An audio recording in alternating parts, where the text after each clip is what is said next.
modalnya kalau untuk beternak burung puyuh itu tidak terlalu besar dibandingkan dengan usaha-usaha lainnya. Ini beternak burung puyuh ini boleh dibilang sangat kecil, bisa dimulai dari berapapun. Tentunya hasilnya pun nanti berdasarkan populasi. Jangan dengan modal kecil dengan untung besar, itu nggak ada kawan-kawan, nggak bakal ketemu. Halo kawan-kawan sekalian dimanapun Anda berada, salam sehat untuk kita semua. Kembali bersama saya Fauzan dari Rumah Puyuh Berkah dari Peternak Puyuh Jambi. Baik kawan-kawan, untuk yang selalu menyaksikan video-video dari channel Rumah Puyuh Berkah atau yang selalu nonton video-video tentang ide usaha, ayo jaga pikiran terus terbuka, cari ide-ide baru. Terus berpikiran positif kawan-kawan. Karena ya cukup banyak teman-teman saya yang saya ajak untuk berwirausaha, baik itu beternak puyuh ataupun yang lainnya, pikirannya terkadang boleh dibilang bukan sempit lagi, sudah tertutup malah kawan-kawan. Cerita sedikit seperti ini contohnya. Ada yang saya tawarkan beternak puyuh, diajarkan segala macam, ya ada yang langsung minat kawan-kawan, langsung pesan bibit. Ya nggak banyak-banyak, ada yang pesan 25 ekor, ada yang pesan 50 ekor. Yang jelas dia coba dulu.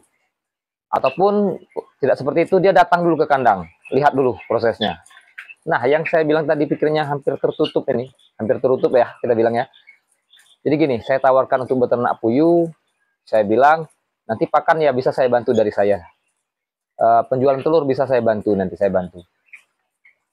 Tapi jawabannya gini, ya dapat 1.000-2.000 dari saya juga nggak apa-apa kan, katanya gitu. Jadi maksudnya gini, dia pikir saya itu nanti akan ambil untung dari penjualan telur atau dia beli pakan sama saya.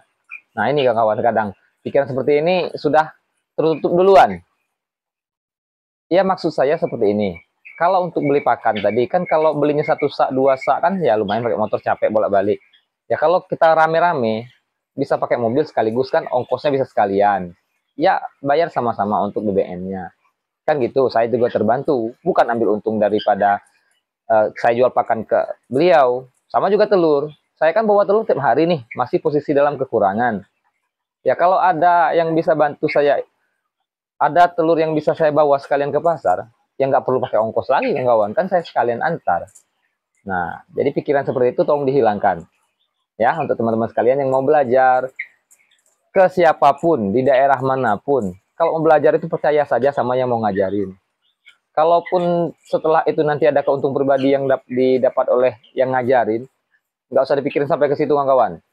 Intinya, kalau kita mau hidupnya lebih berkembang atau ada perubahan, pikirannya harus terbuka. Rajin-rajin nonton video-video ide-ide usaha. Aplikasikan sesuai dengan tempat tinggal ataupun kemampuan daripada kawan-kawan sekalian. Nah, di sini kita masuk ke tema kawan-kawan. Tema kita kali ini yaitu mau memulai beternak burung puyuh, perhatikan dulu 5M. Nah, perhatikan dulu 5M. Ini saya dapatnya dari Bang Asyari kawan-kawan. Anggota Peternak Puyuh Jambi juga yang sering komen nih di video-video saya. 5M, 5M. Nah, ini saya tanya sama beliau langsung kemarin pas saya ketemu beliau. Jadi beliau cerita 5M ini beliau dapatkan dari dosennya sewaktu masa kuliah dulu. Nah, apa itu 5M? Dan kita kaitkan ke beternak burung puyuh. Jadi kawan-kawan, dosennya Bang Asyari itu ngajarkan waktu itu tentang wirausaha. Jadi kalau mau berwirausaha itu pahami dulu 5M, pelajari dulu 5M. Oke, M yang pertama. M yang pertama ini manusia kawan-kawan. Jadi manusia di sini boleh dibilang sumber daya manusianya dulu. Contoh, saya belajar beternak burung puyuh, ya saya harus siap dulu kawan-kawan. Bisa belajar dari video YouTube, bisa belajar langsung ke kandang teman-teman yang sudah ternak duluan. Dan kesalahan saya di awal, saya tidak ada teman untuk belajar, jadi saya belajarnya dari video YouTube kawan-kawan. Tapi tidak masalah, kegigihan, tekad, sampailah saya seperti ini. Nah, bagaimana nih kalau seandainya kawan-kawan sekalian ini berstatus sebagai ASN, TNI, Polri, atau karyawan di perusahaan yang besar, sehingga tidak punya waktu untuk belajar. Tapi modal ada. Nah, modal ada untuk, katakanlah untuk 1.000 puyuh. Tetapi kalau untuk memulai beternak puyuh, waktunya yang nggak bisa. Apakah bisa seandainya saya belikan atau saya buatkan kandang puyuh, kemudian saya cari karyawan untuk mengurus puyuhnya? Nah, kan gitu. Kalau secara hitungannya masuk, ya silakan saja. Dan yang karyawannya tadi pun, ya entah itu bagi hasil, entah dihitung gaji, masih mau, ya silakan saja. Tetapi catatannya di sini, kembali ke M yang pertama tadi. Yang ditunjuk sebagai pengurus puyuhnya ini menguasai apa tidak? Nah, gitu dulu. Sudah pernah beternak atau tidak? Kalau juga mulai dari nol, nah berisiko tentunya ada di kawan sekalian yang selaku pemilik modal.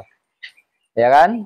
Puyuhnya tidak maksimal, ataupun nanti bertelurnya lambat, pakannya terus-terus menerus dikasih.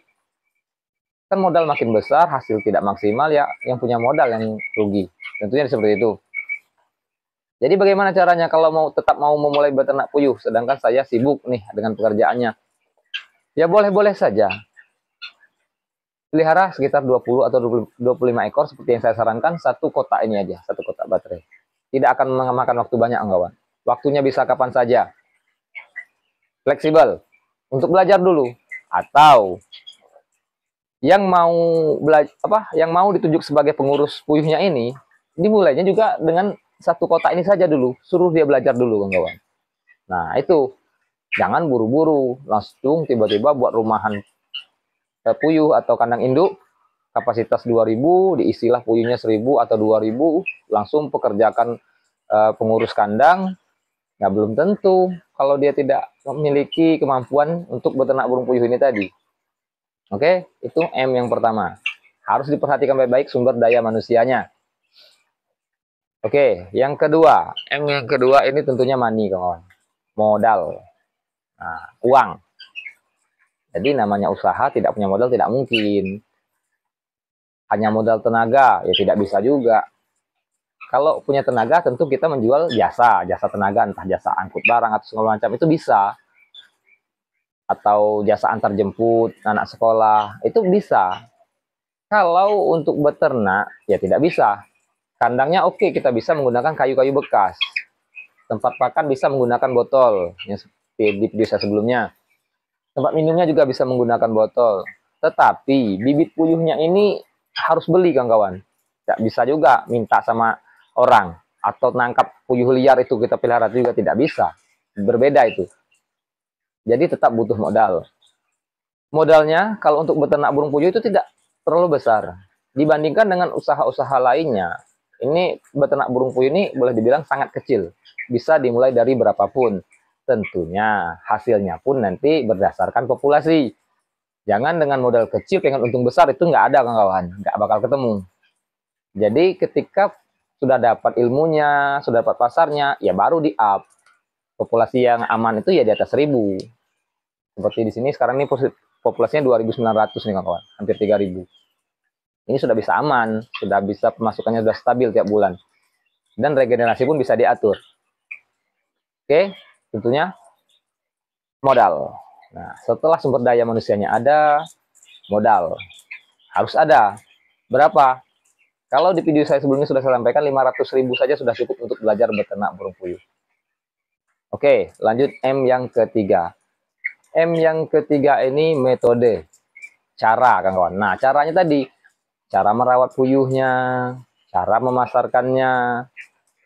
Ini harus ada, harus dipelajari dulu. Tidak bisa mentang-mentang sudah pengalaman di beternak, sebelumnya beternak ayam atau beternak bebek, wah pasti bisa nih beternak puyuh simple. Belum tentu juga, kawan-kawan, karena akan ada hal-hal yang berbeda. Cara perawatan, cara-cara untuk mempermudah kita memberinya minum, memberinya pakan, cara membersihkan kandangnya, mungkin butuh vitamin, itu tetap harus dipelajari. Tidak bisa dalam waktu singkat. Jadi setelah sumber daya manusia, modal, selanjutnya tadi cara, metode, teknik untuk merawat puyuhnya. Tentunya ya harus belajar dulu, tidak bisa hanya melihat video YouTube atau datang ke kandang kawat cuma melihat saja, tidak bisa. Mulai saja dulu, biar tahu nih merawat puyuh ini seperti apa. Oke, lanjut M yang keempat. M yang keempat ini, nah ini cukup penting kawan-kawan. Market, pasar. Nah, jadi yang mau belajar beternak burung puyuh, ini harus 5M tadi harus dikuasai kawan-kawan. Pertama tadi sumber daya manusianya, bisa diri kita pribadi atau karyawan yang akan kita pekerjakan sebagai pengurus kandang. Yang kedua itu modal. Modal oke, mungkin kawan-kawan sekalian bisa mengadakan modalnya. Selanjutnya caranya, merawat puyuhnya seperti apa? Ya harus dicoba dulu, harus dipelihara dulu puyuhnya. Satu kotak dulu boleh. Itu harus ketemu dulu. Kemudian market, pasar. Pasarnya harus ada kawan-kawan. Tidak bisa juga ya aman, nanti kita ternak, ada hasil, ada telur, itu pasti terjual. Belum tentu kawan-kawan, karena pasar untuk telur puyuh ini ya tidak stabil. Stabilnya apabila kita sudah lama beternak puyuh, sudah banyak pelanggan. Dan ada juga cara kita lagi menjaga pelanggan kita itu terus bertahan bersama kita. Nah, ini harus dipelajari dulu. Oke? Selanjutnya M yang terakhir. Nah, M yang terakhir ini mesin kawan-kawan. Jadi mesin ini ya tentunya untuk mempermudah kerja kita. Harus dipelajari juga nih. Kalau kita di ruangan tertutup misalnya, itu harus kita pelajari kelistrikannya seperti apa. Seperti ini, sekarang kondisinya mati lampu nih kawan-kawan. Jadi kalau dibuat kandang tertutup, kita harus berpikir untuk bagaimana menyediakan mesin, entah itu mesin dongpeng, entah itu genset, entah itu UPS. Itu harus kita persiapkan, kita perhitungkan untuk menunjang daripada pemilihan puyuh ini tadi. Yang sederhana saja, mesin yang digunakan seperti yang saya gunakan, tentunya mesin pompa air kawan-kawan, untuk menaikkan air dari sumur ke tandon, itu mesin. Kemudian ya kipas angin, blower, itu mesin. Banyak lagi nih, ada yang menggunakan conveyor nih, bisa dibuat manual dengan diputar sendiri, ya bisa juga menggunakan mesin tadi untuk membersihkan kohenya. Nanti di Jambi ada nih yang menggunakan conveyor. Mungkin kapan ada waktu saya main ke kandangnya, kita perlihatkan, kita review di sana. Nah gitu kawan-kawan, jadi ingat, untuk beternak puyuh, untuk memulai wirausaha, sebelum memulai perhatikan dulu 5M ini. Jangan buru-buru langsung populasi besar untuk mendapatkan hasil yang besar. Seperti yang saya bilang, punya 1000 puyuh biar dapat 3 juta per bulan. Tidak bisa seperti itu. Belajar dulu. Pelihara dulu 50 ekor atau 25 ekor nih. Satu kotaknya 25 ekor. Atau 2 kotak 50 ekor. Tapi belajar dulu. Kalaupun rugi atau gagal ya tidak masalah. Modal masih kecil. Dan itu pun tidak rugi-rugi amat kawan-kawan. Kandangnya tetap bisa kita jual lagi ke orang lain. Burung puyuhnya tetap bisa kita potong, jadikan pedaging. Bisa untuk makan sendiri, bisa juga kita jual. Nah itu, jadi perhatikan dulu 5M. Sangat penting ini kawan-kawan. Pelajari baik-baik agar tidak gagal. Supaya tidak buang-buang waktu, tidak buang-buang modal. Niatnya pengen berkembang, malah makin terjatuh. Baik kawan-kawan, terima kasih banyak untuk menonton video kita kali ini. Sedikit untuk memotivasi kawan-kawan sekalian, sebelum beternak burung puyuh tetap harus melalui atau mempelajari 5 metode 5M. Baik kawan-kawan, terima kasih banyak atas perhatiannya. Salam sehat untuk kita semua. Ayo beternak puyuh itu asik.